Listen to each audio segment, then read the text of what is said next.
we move on to the next topic, and that is of one Big Mike McCarthy and the Big Mike. sudden push of support that he's getting from guys like one Rain Dakota Prescott, Man, one Micah J. Parsons. I don't really know what his middle initial is, but I'm just calling Micah J. the same guy that was talking shit about him 3 weeks ago. Yeah, he talked man shit. He was like, man, I can't wait to have him back. And then you get it from a Dallas Cowboys Hall of Fame legend, Troy Aikman, who says, hey, man, short of Bill Belichick, what coach are you going to bring in here that has the pedigree and resume that someone like a Mike McCarthy brings in here? For all intents and purposes, going into this next upcoming year, this is the guy the Cowboys should be bringing back. It's like, wow. So you see a lot of belief from the players, both past and present. When you hear something like that, Jay, what does that make you think as far as the coaching situation here and the fact that these guys have so much confidence and belief in Mike McCarthy? What are we missing?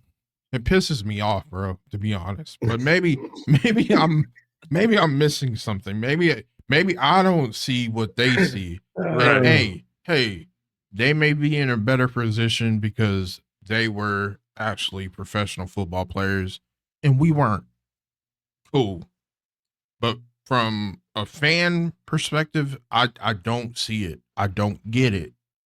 To me, I'm gonna go corporate. If you're not doing your job and you're not progressing the way you should be year after year after year, guess what happens? You gone. Fire your ways. You gone. You gotta go. Can we see you in the conference room real quick? We just want to have a chat, just real quick. Just leave your stuff there. We'll leave get it in a minute. We'll get a box. Yeah. Leave your stuff there. Bro, I don't get it. And maybe this is the Jason Garrett round 2. Maybe, I guess. I guess this is what this is, but we did the same thing with Jason Garrett. Year after year, we thought he was going to get fired. Never got fired. Would always get an extension. Like, it's wild, bro. It is wild to me. And it's wild to hear Troy Aikman say that. But again, maybe Troy knows something we don't know. And maybe Mike is the best choice out there right now. I kind of find that hard to believe with Bill Belichick just floating in the ether. But bro, Bill Belichick can't. He's trying to go to college. NFL job. He's interviewing in North Carolina. I know hey, look, I know what I was talking to my dad about this. I know what I would do as an owner. I would not be in the limelight. I would not be, you wouldn't even know I was the owner. Like, no one would know who the owner was. It would just be like a blank slate.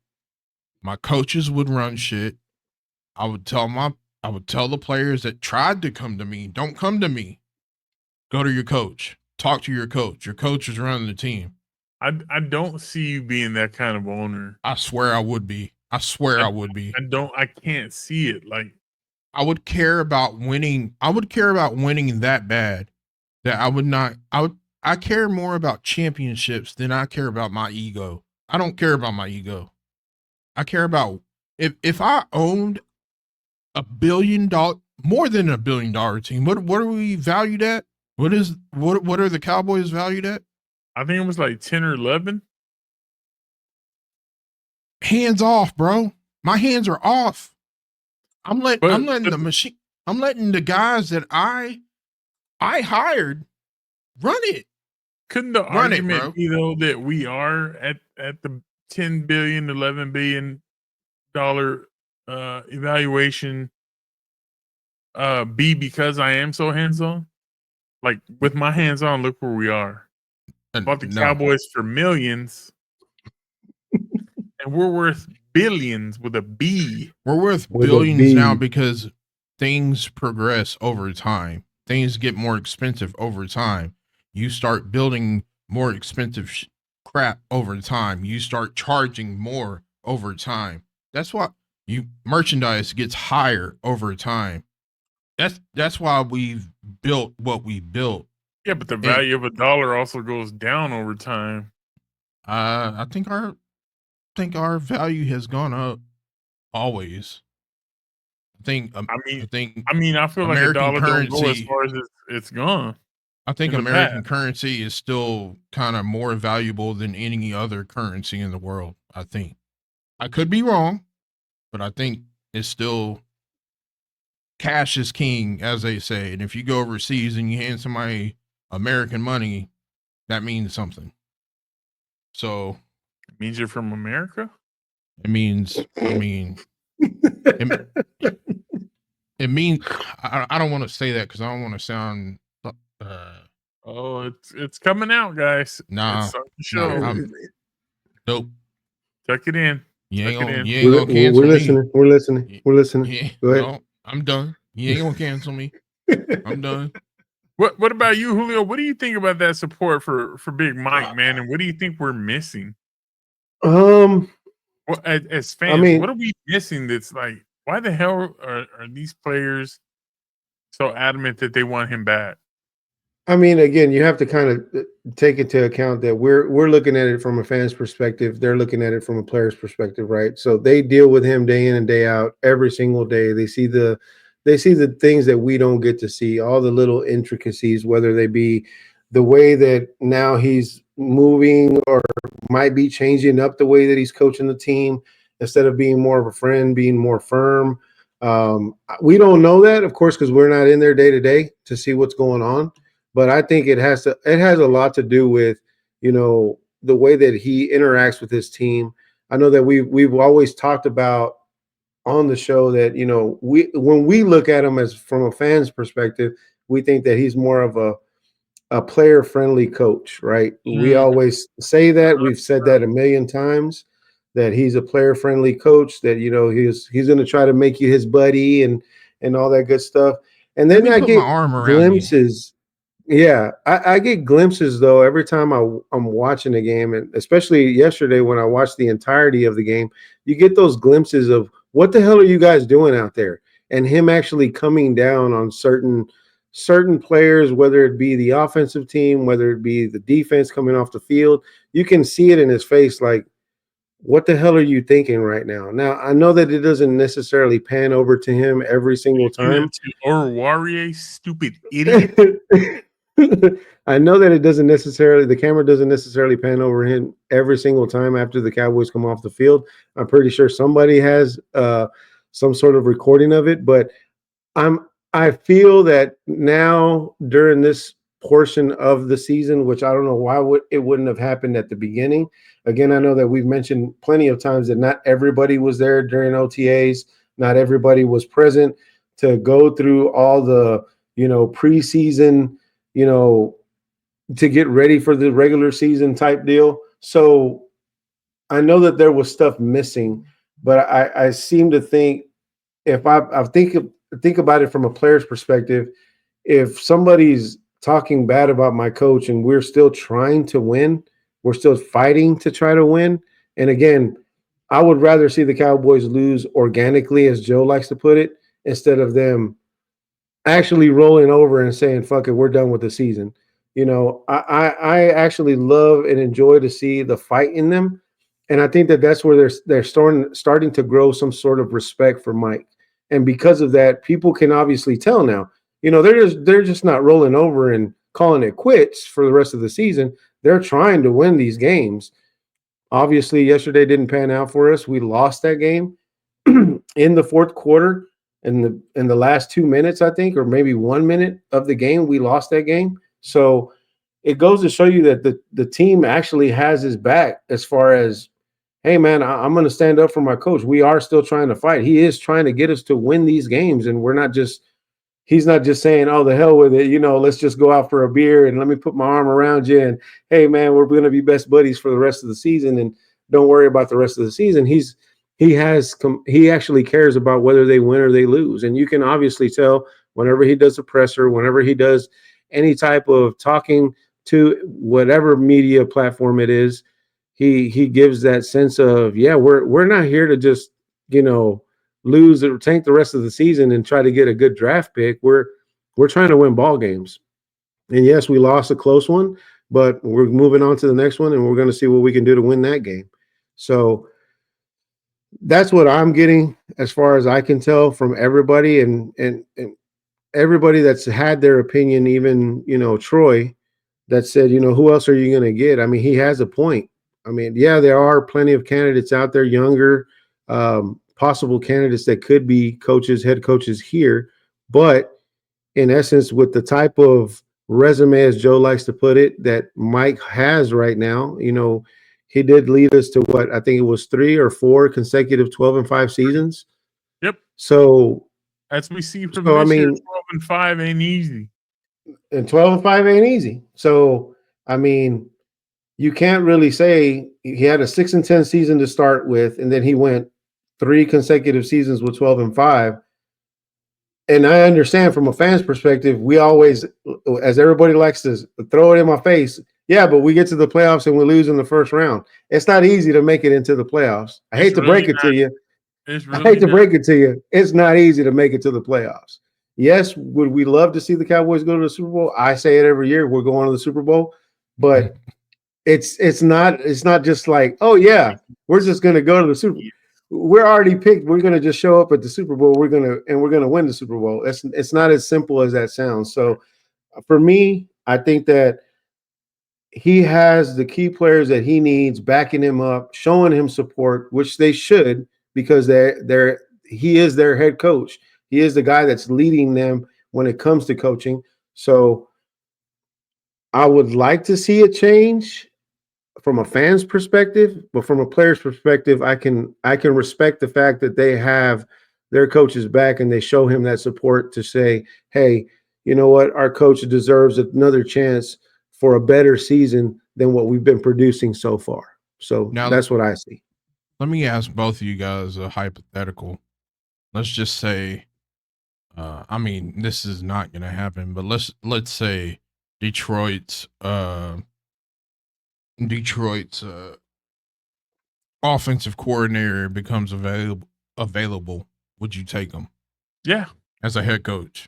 I want him as a head coach. Okay. Yeah. Good answer. We're all on the same page. The problem is that Ben Johnson, by the way, for people that don't know. But at the end of the day, you still got to remember, Jerry is about relationships. He is about building relationships and having relationships with certain people. So yeah, if he's made a good relationship with Mike, then again, we're going to have another clapper for the remainder of the time that we're here. To the red Jesus, we got Big Mike. You know that the support is genuine for Mike, because a lot of these players, when they're done with the coach, boy, they will shit on the coach and throw him under the bus at the drop of a hat. And these guys, through thick and thin, have not turned on Mike. One, and then now he changed the tune. And now he crawfished on it real quick. But when you see something like that, to me, like you said, Julio, Jay, he's a player coach. He's not gonna be hard on you. He's not gonna yell at you, really. He's a player coach. He's a chill guy. He's not a Parcells. He's not. No, he's not a hard ass. He's not a Belichick. He's not even a Mike Zimmer.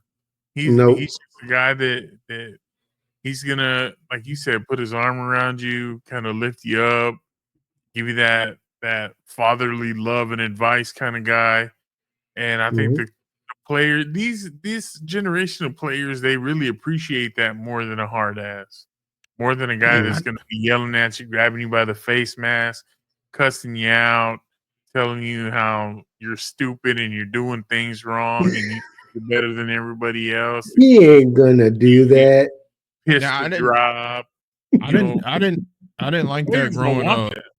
I didn't like that growing up, but those were the coaches that actually gave a damn, to be honest. Some of them. Yeah. So I think that the support is genuine for Mike McCarthy, and I do think that is why. The other fact, like you said, Julio, is 3 years of 12-5. That lets you know that he's doing something right. Yeah, this is a bad year, but the injuries. Look at the quarterback going down. Deron Bland was out for a majority of the season. You're looking at Overshown out for the remainder of the season. You're looking at Tank out for the year. You're looking at Micah, who was hurt for a few games. Shit like that adds up, and it adds up quick. Brandon Cooks out for a big chunk of the year. Yep. You know what I mean? Like, you start to see those injuries pile up, and it's like, how much can one person really overcome? Right. Yep. So I think, when I think Jerry kind of introduced the thought when a couple of weeks ago he was like, "Hey, it's not out of the realm of possibility that we bring Mike McCarthy back." No. And that kind of opened the door, and people were like, "What the hell?" When I heard that, I was like, "What the hell are you talking about? We want his ass gone." But then you take a step back from that personal feeling, and you realize 12-5, 12-5, 12-5. The guy gets you into the dance. Now we shit the bed, and when we get to that point, but maybe there's a way to overcome that somehow. You know what I would like to. I'm sorry, Joe. Go ahead. Continue. I was going to say, for me, the fact that the offense is putrid, pedestrian, anemic, boring, bland, vanilla. Yeah. Mike McCarthy's in charge of that. That's the part that pisses me off, because I'm like, bro, you want to keep him here? Please bring in a young, creative mind that can come in here and draw up a damn playbook where we can learn something. Like, let's use motion to get CD open. Let's scheme CD open, not just depend on him to try to beat somebody one-on-one every damn play. Yeah. I don't. What I would love to see. It's not possible, but I don't know what Mike Tomlin did up in Pittsburgh, but whatever he did worked, and that team is playing ridiculous. He's never had a losing season with Pittsburgh. Never. But the way he coaches, it gets their attention. The way he coaches, I mean, and he's not one of the ones that I'm gonna scream in your face, but he's real with you. He's when he talks, they listen. People thought he was crazy when he let go of Antonio Brown. They were like, "What is this guy doing? Like, he's giving away a superstar." And then you realize in the long run, there was a method to the madness. He wasn't the crazy one. We were for thinking he didn't know what he was doing. He knew what he was doing. He knew exactly How many coaches would have the balls to let their star wide receiver walk in a situation like that? He saved that team by doing that. Not very many. He saved that team from the cancerous. Addition by subtraction. Yep. So I'd love to see something like that here. Unfortunately, it's not going to happen this year. Big Mike getting that love, though. I can't hate on that. I mean, me personally, I don't understand the softer nature of coaching, but that's just from the era that I grew up in. Exactly. Yeah. Our era was different, bro. Right. It was different. We dealt with it. We didn't cry. We didn't go home and cry. We just dealt with it, showed up the next day, and went back to work. And that's what it was. It wasn't. That's the way it was. Yeah. That's it. We can reminisce about it. That's about it. That's it. Got a song about it. Like to hear it go.